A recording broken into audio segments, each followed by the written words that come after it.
오늘 히브리서 2장 1절 중반절에 보면 우리가 흘러 떠내려가지 않도록 이런 말이 나옵니다. 흘러 떠내려가다. 이것이 파라레오라는 말인데, 배가 강에서 정박지로부터 떠내려가는 모습, 미끄러져 쫓겨나는 모습, 그것을 연상케 합니다. 그래서 히브리서 산책이라는 최승락 교수의 책에 보면 표류하지 않도록 주의하라 기록하고 있습니다. 우리의 삶은 나그네 인생인데, 그러나 정처 없이 떠돌아다니는 그런 인생이 아니라 언약의 성취와 그 성취의 기다림이라는 관점에서 우리는 표류하는 인생이 아니라 항해하는 인생이다. 이렇게 우리가 말씀을 통해서 깨닫게 됩니다. 과연 나는 표류하는 삶을 살고 있는가? 이리 밀리고 저리 밀리며 떠내려 다니는 그런 인생을 살고 있는지, 아니면 목적지를 향하여 항해를 하고 있는지 스스로 돌아보아야 합니다. 표류라는 단어를 생각하면 고전 문학 중에서 우리는 로빈슨 크루소라는 그런 이 소설을 생각해 보게 됩니다. 데니엘 디포라는 사람이 쓴 소설인데, 청교도 배경을 가지고 있기 때문에 가만히 그 소설 속에 숨어 있는 내용을 보면 그가 하나님을 어떻게 신뢰하면서 그 과정을 이겨나가는가도 살펴볼 수 있고, 수많은 역사학자들이 자유진영에 있던 공산진영에 있던 그들이 이 로빈슨 크루소를 많이 인용하는 것을 볼 수가 있습니다. 로빈슨 크루소라는 사람이 이제 조난을 당해서, 원래 이 로빈슨 크루소의 원 제목, 소 제목은 굉장히 깁니다. 조난을 당해 모든 선원이 사망하고 자신은 아메리카 대륙 오리노코강 가까운 무인도 해변에서 28년 동안 홀로 살다가 마침내 기적적으로 해적선에 구출된 요크 출신 뱃사람 로빈슨 크루소가 그려낸 자신의 생애와 기이하고도 놀라운 모험 이야기, 이게 제목입니다. 28년 동안 그가 이제 무인도에 가게도 되고, 또 여러 가지 많은 모험적인 이야기 속에서 결국 고향으로 돌아가게 되는, 인생은 때로는 풍랑을 만나고 또 예기치 못한 사건으로 표류하고 떠돌아다니게 된다는 것을 우리에게 가르쳐 주기도 합니다. 두려워해야 할 것은 두려움 그 자체뿐이다 라는 그런 구절도 그 책 속에 있고, 그래서 영어 표현 중에도 It's like Robinson Crusoe 이렇게 얘기하면 그것이 그냥 또 다른 의미가 돼서, 너 로빈슨 크루소 같아 이러면 너 고독한 표류자다, 이런 말로도 설명할 수 있습니다. 이 무신앙에서 신앙으로, 절망에서 희망으로, 인종 차별 없는 사랑의 깨달음, 프라이데이라는 그런 노예를 만나게 되니까 그런 이야기들이 담겨져 있는 표류라는 주제의 고전이기도 하죠. 표류에 관한 이야기들 굉장히 많은 그런 문학의 주제가 되지만, 최근에는 파이 이야기라는 그런 소설도 표류의 이야기가 하나의 소재가 됩니다.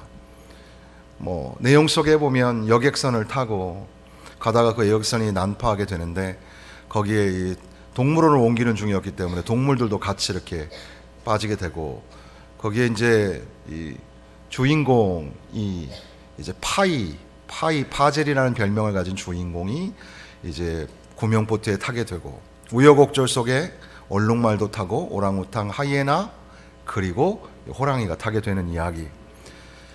중간에 이 다리를 다친 얼룩말을 하이에나가 잡아먹고, 그것에 이 식인 상어들이 몰려드니까 오랑우탕과 하이에나가 싸우다가 이 하이에나가 오랑우탕을 죽이고, 그래서 하이에나 때문에 벌벌벌 떨고 있는 상황 속에서 천막 속에 호랑이가 있다는 사실을 알게 되고, 이제 오히려 하이에나를 두려워하지 않게 되다가 하이에나가 결국 호랑이에게 물려서 죽게 되는, 그리고 그 긴 시간을 이제 표류를 하면서 또 바다를 떠다니다가 그 그 호랑이가 있었기 때문에, 호랑이 때문에 긴장과 두려움을 가지고 있었기 때문에 그가 살아난 기적 같은 희한한 이야기, 그것이 이제 소설로 만들어진 건데, 결국 인생이라는 것이 두려움이나 낙심이나 절망 또는 태풍과 같은 그런 위협이 참 좋지 않은 거지만, 그런 것들이 있기 때문에 우리가 더 이 이를 물고 또 살아남게 되는 게 아닌가, 그런 생각도 하게 되는 겁니다. 그러니까 조금 힘들고 어려운 일이 있어도 그것이 오히려 우리에게 약이 되고 우리에게 도전이 되는 것도 생각하게 되는 그런 이야기이죠. 그 이야기의 끝에는 아주 독특한 반전이 있습니다.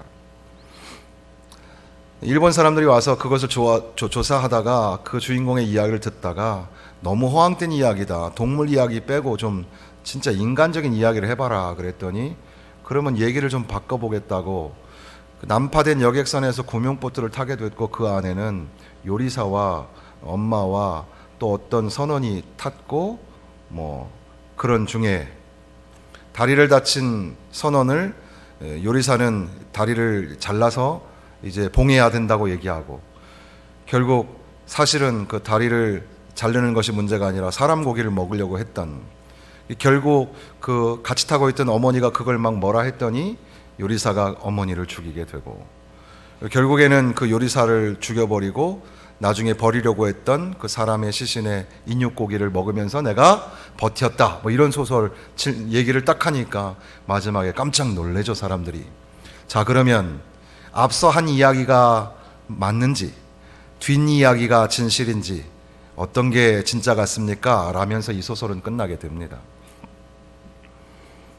결국 그 뒷이야기는 인간상의 아주 처절한 그런 이 민낯을 보여주는 그런 적나라한 이야기인데, 결국 인생에는 그런 파란만장한, 상상하고 생각하기도 싫은 그런 이 태풍을 만나는 것 같은, 그래서 표류하게 되고 방황하게 되는 그런 상황이 벌어지게 된다.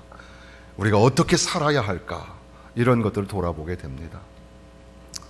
이런 소설 이야기 하려고 하는 것은 아니지만, 표류라는 단어를 생각하면서 과연 나는 표류하는 인생인가, 아니면 잘 항해하고 있는가 돌아보게 됩니다. 사도 바울도 이 파선의 경험이 있다고 성경은 기록하죠. 대표적으로 사도행전 27장에 보면 유라굴로라는 광풍을 만납니다. 얼마 안 되어 섬 가운데로부터 유라굴로라는 광풍이 크게 일어나니 배가 밀려 바람을 맞추어 갈 수 없어 가는 대로 두고 쫓겨가다가, 여기서 유독 쫓겨가다가 라는 말이 여러 번 나옵니다. 쫓겨가다가, 그러니까 내 마음대로 갈 수 없이 바람에 밀려서 끌려다니는 겁니다. 표류하는 거죠. 쫓겨가다가 가우다라는 작은 섬 아래로 지나 간신히 거루를 잡아 끌어올리고 줄을 가지고 선체를 둘러갖고 스르디스에 걸릴까 두려워하여 연장을 내리고 그냥 쫓겨가더니, 사흘째 되는 날에는 배의 기구를 그들의 손에서 다 내버리니라. 여러 날 동안 해도 별도 보이지 아니하고 큰 풍랑이 그대로 있음에 구원의 여망마저 없어졌더라.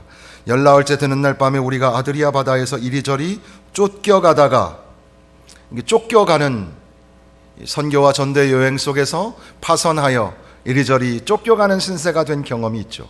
그것을 고린도 후서에서 다시 편지로 고백하기를, 3번 태장으로 맞고 1번 돌로 맞고 3번 파선하고 일주야를 깊은 바다에서 지냈으며, 여러 번 여행하면서 강의 위험과 강도의 위험과 동족의 위험과 이방인의 위험과 시내의 위험과 광야의 위험과 바다의 위험과 거짓 형제 중의 위험을 당하고, 그러니까 깊은 바다에서 일주일 넘게 지내기도 했고, 강의 위험, 시내의 위험, 바다의 위험도 만난 적이 있다고, 그렇게 이 풍랑을 만나서 표류하게 되었던 경험을 고백하기도 합니다. 전도하는, 선교하는 여정 속에서도 파선의 경험이 있다는 거죠. 결국 이 세상에서 예수 그리스도를 믿지 아니하는 사람들의 인생에도 표류하는 인생이 있고 성공하는 인생이 있을 수 있겠습니다마는, 그러나 예수 믿는 오늘 우리에게, 예수 믿고 구원받은 하나님의 백성들에게도 여전히 표류하는 삶을 살 수 있는 그런 위험의 요소가 항상 도사리고 있습니다. 과연 나는 목표와 방향이 설정되어 있는 그런 항해하는 인생을 사는지, 아니면 나는 목적 없이 여기 2장 1절에 있는 것처럼 흘러 떠내려가는 인생인지, 방황하고 표류하는 인생인지 한번 돌아보아야 할 것입니다.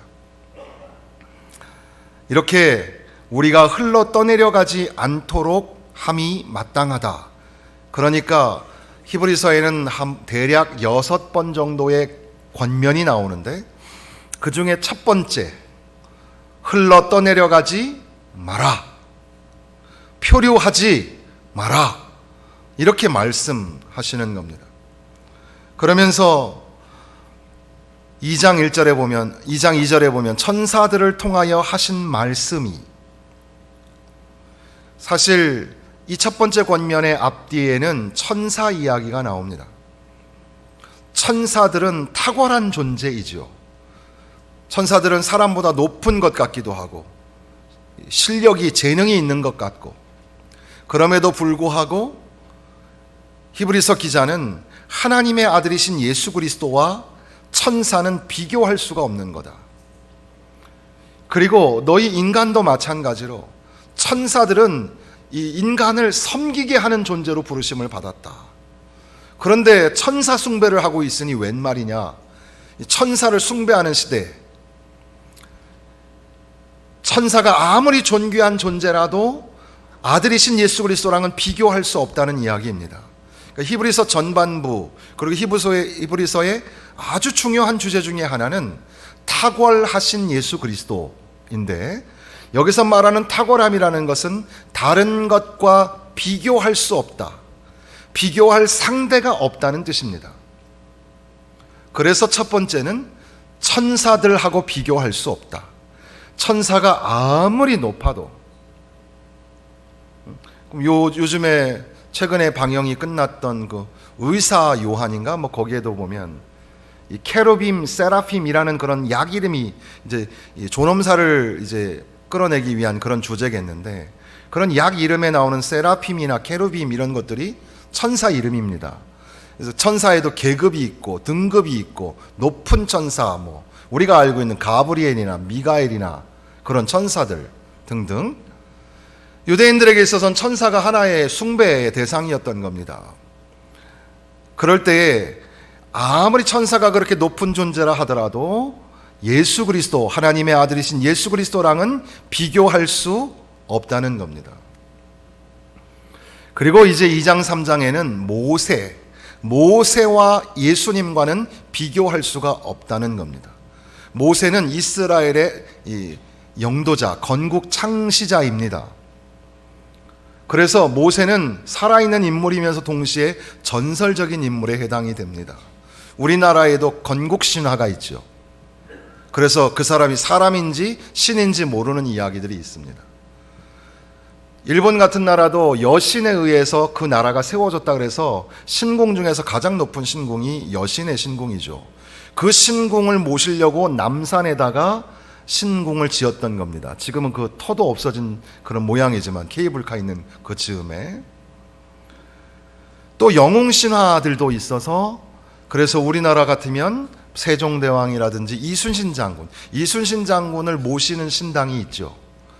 중국 같은 데에도 가면 관우 같은, 삼국지에 나오는 관우도 하나의 신처럼 여기기도 하고, 신사라 그래서 그렇게 신을 모시는 곳들이 되게 많이 있는데, 그 중에 역사적인 인물인데 신처럼 모시는 경우도 있습니다.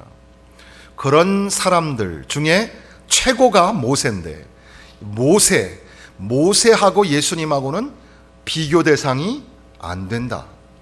모세는 하나님의 집의 종이고, 예수는 하나님 그 집의 주인의 아들이라.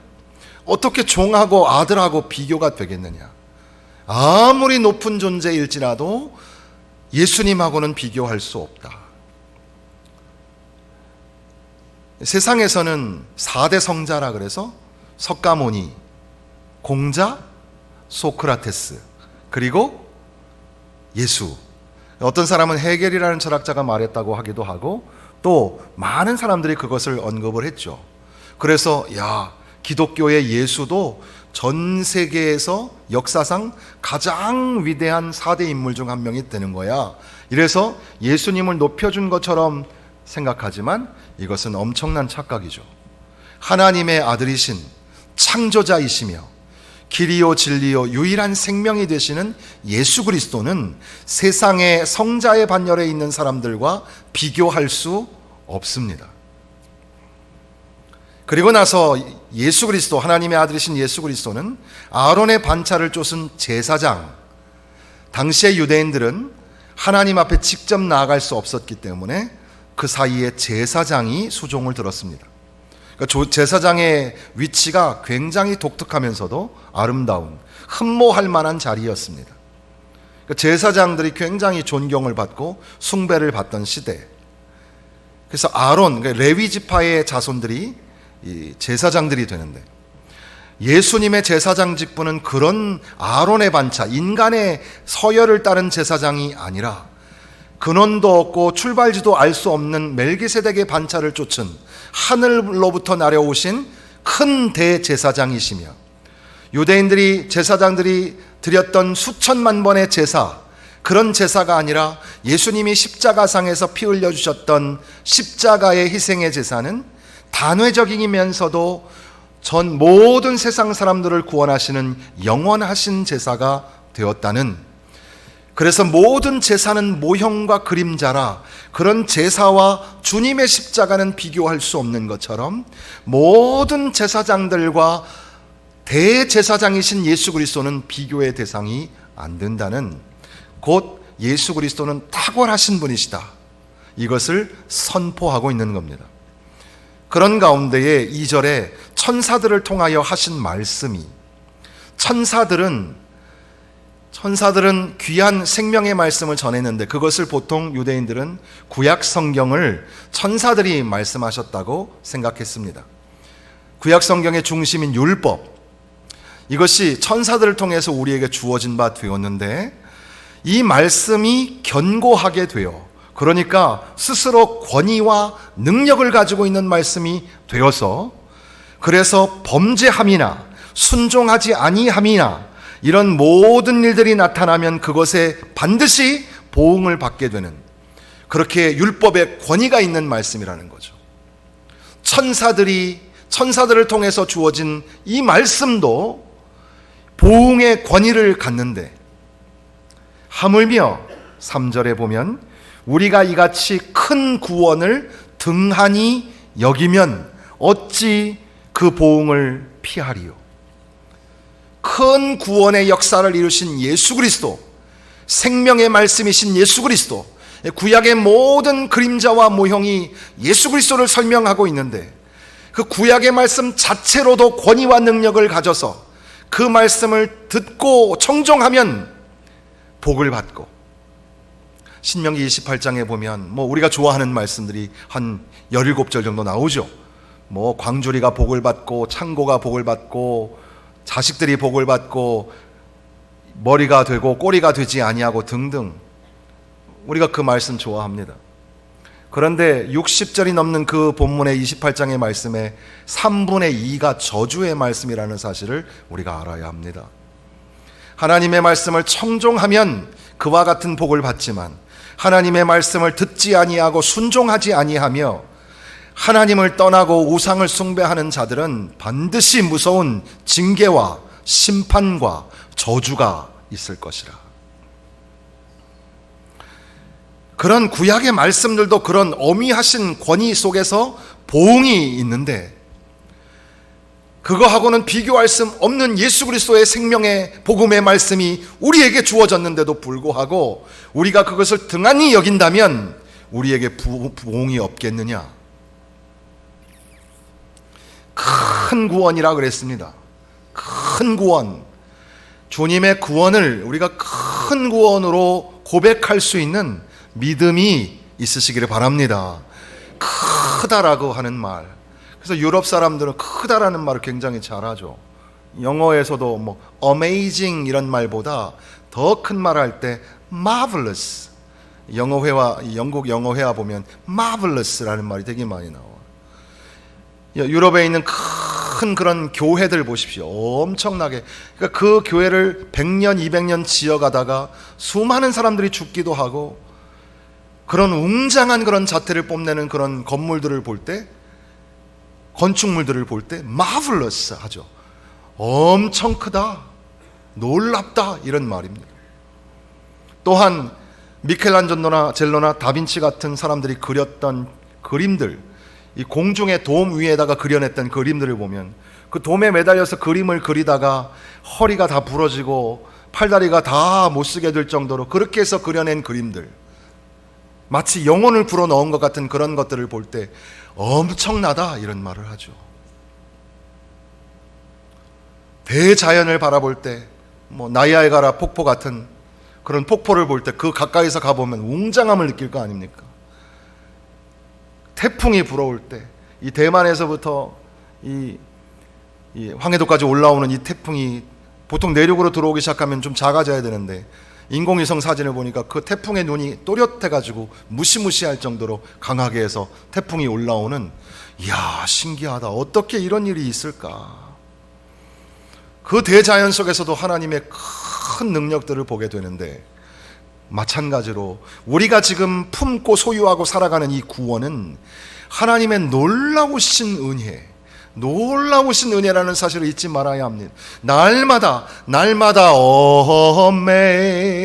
Amazing grace, how sweet the sounds. 하나님의 놀라우신 은혜에 기뻐하고 감사하는 삶을 살아야 되는데, 1절에 보니까 더욱 유념함으로, 그러니까 유념하지 않고, 3절에 큰 구원을 등한히 여기면, 유념도 안 하고 등한히 여겨버리는, 그래서 흘러 떠내려가는 그런 인생을 살면 어찌 너희에게 그런 보응이 없겠느냐, 이렇게 말씀하시는 겁니다.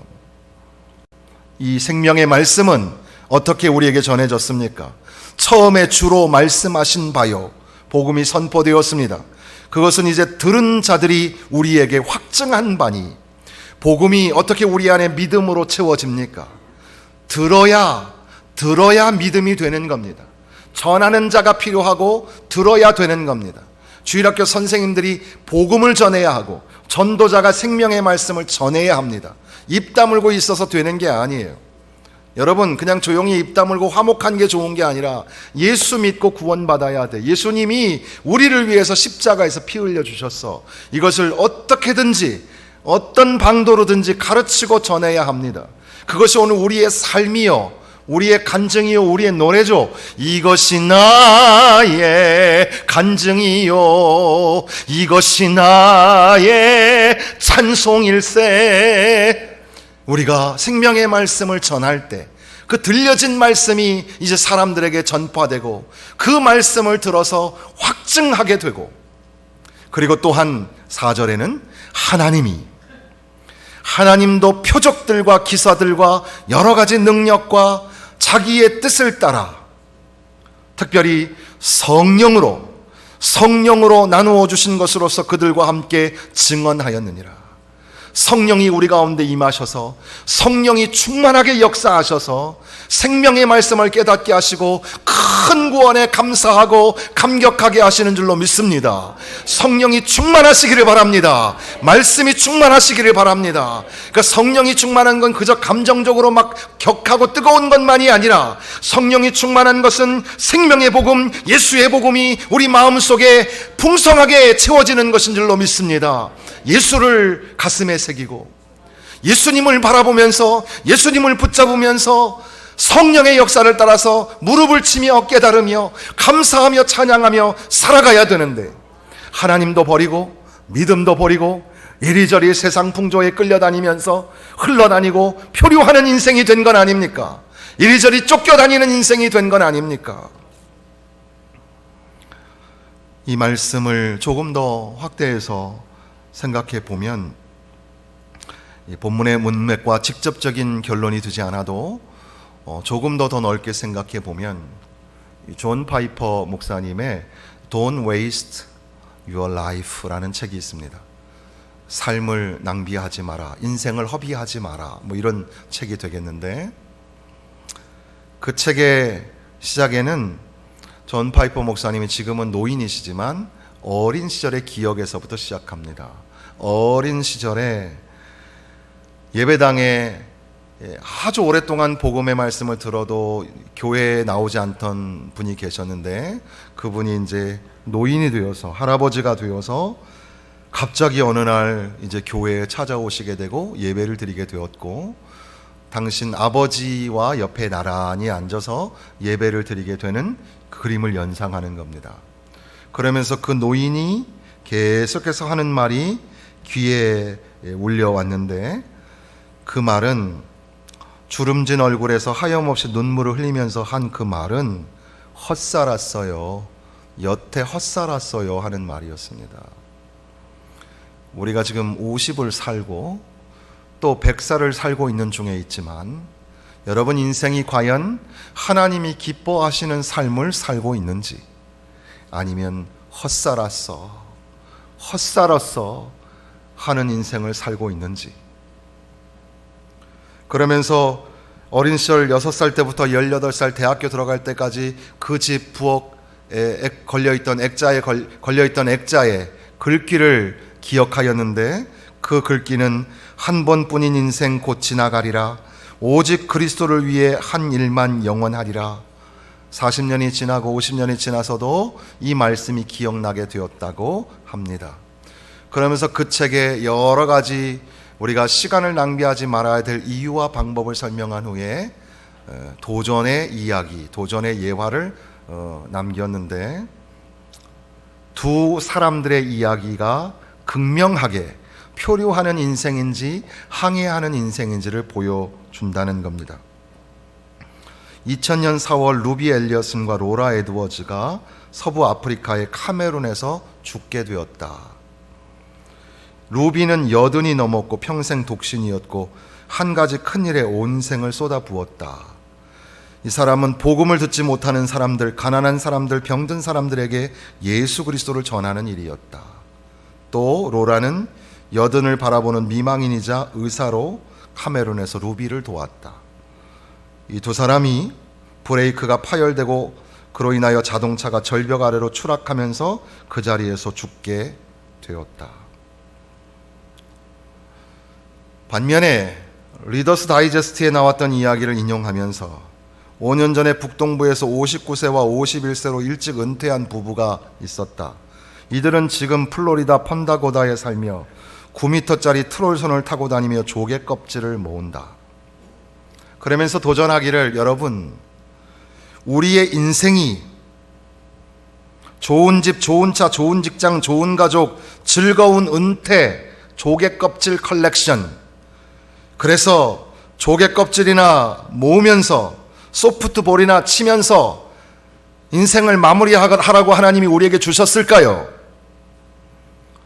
70이 넘고 80이 다 되었어도 예수 그리스도를 알지 못하는 사람들을 위하여, 병든 자를 위하여 자신의 삶을 고결하게 드렸던 사람들이 하나님이 기뻐하시는 삶을 살았을까요?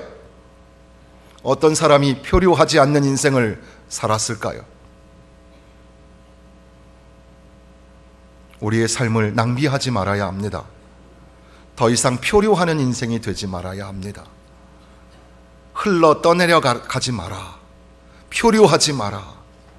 오늘 저와 여러분에게 하시는 말씀입니다. 소망의 닷 같으신 우리 주 예수 그리스도를 바라보고 예수 그리스도를 붙잡으며 주님이 원하시는 삶, 거룩한 신자의 성도의 삶을 오늘 살아드리기 위하여 몸부림을 쳐야 되지 않겠습니까? 세상과 양다리를 거치고 세상 사람인지 하나님 사람인지 이리저리 의지도 없이 방향키도 없이 흘러 떠내려 다니는, 표류하는, 또 자기의 마음대로 조종할 수 없이 쫓겨다니는 그런 인생으로 살아야 되겠습니까? 아니면 거룩한 목적을 향하여 오늘도 거룩한 운전을 통하여 하나님이 기뻐하시는 항해를 하시겠습니까? 과연 나는 표류하는 인생인가 돌아보시면서 예수 그리스도를 바로 잡고 주님을 바라보며 살아 들이시기를 다시 한번 결심하시는 좋은 날 되시기를 바랍니다.